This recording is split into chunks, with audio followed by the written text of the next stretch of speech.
dahulu. Pembangkit listrik itu bisa bermacam-macam, ada PLTS, PLTU, PLTA, dan lain-lainnya.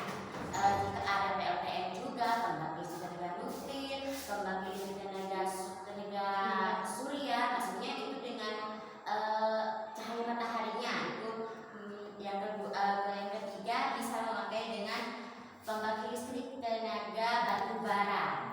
Tapi itu untuk lingkungan sebaiknya kita memakai pembangkit listrik tenaga surya karena ramah lingkungan. Jika memakai seperti PLTN atau PLTN pembangkit listrik tenaga batu bara itu tidak baik untuk lingkungan. Tapi jangan didekatkan dengan pemukiman warga. Karena jika di pemukiman warga udara atau asap yang keluar dari cerobong itu bisa membuat warga-warga di sekitar bisa kena penyakit atau yang lain-lainnya. Setelah dibuat di pembangkit listrik, lanjut ke di listrik ditaruh di trafo di tempat penampungan listrik. Setelah pembangkit listrik di sini langsung ke sutet. Nah, sutet ini adalah tiang listrik tegangan tinggi. Setelah dari sutet langsung ke gardu distribusi yang untuk listrik yang dari sutet. Setelah ini langsung ke tiang-tiang yang kecil-kecil seperti di jalan-jalan pemukiman warga. Nah, setelah dari tiang ini langsung ke trafo distribusi.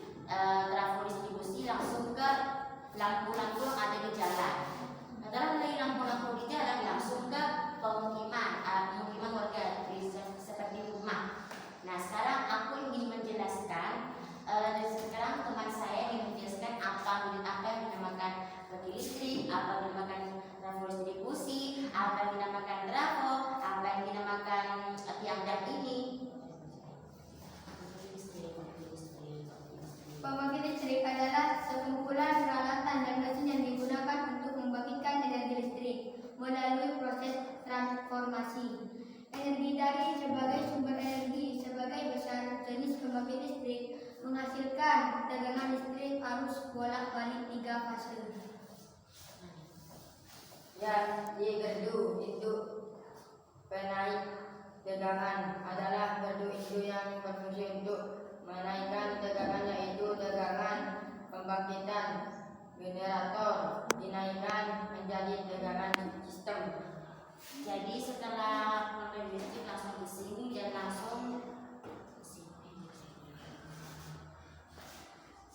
saluran udara pendistribusian listrik dari perusahaan listrik negara PLN dalam bentuk kabel bertegangan hingga 500 kV sutet berfungsi untuk menyalurkan listrik dari pusat pembangkit listrik ke pusat-pusat buffer yang jaraknya jauh.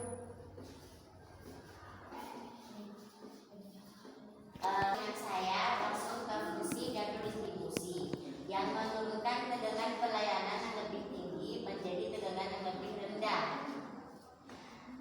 Penempatan gardu distribusi di lokasi yang mudah dijangkau secara operasional pada gardu terdapat komponen sekitar, pengamanan transformator dan penempatan hubung bagi serta instalasi pembumian.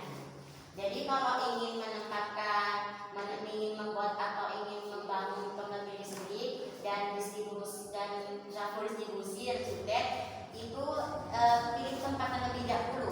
Jangan asal bikin, lihat ke lokasinya terlebih dahulu. Apakah cocok untuk dibuat seperti ini? Apakah tidak? Langsung setelah dari fungsi gardu distribusi ke trafo distribusi yang menyediakan perubahan tegangan terakhir dalam sistem distribusi tegangan listrik. Trafo distribusi seperti trafo step down yang mengubah tegangan jaringan tinggi menjadi tegangan yang dibutuhkan oleh pelanggan.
Demikian penjelasan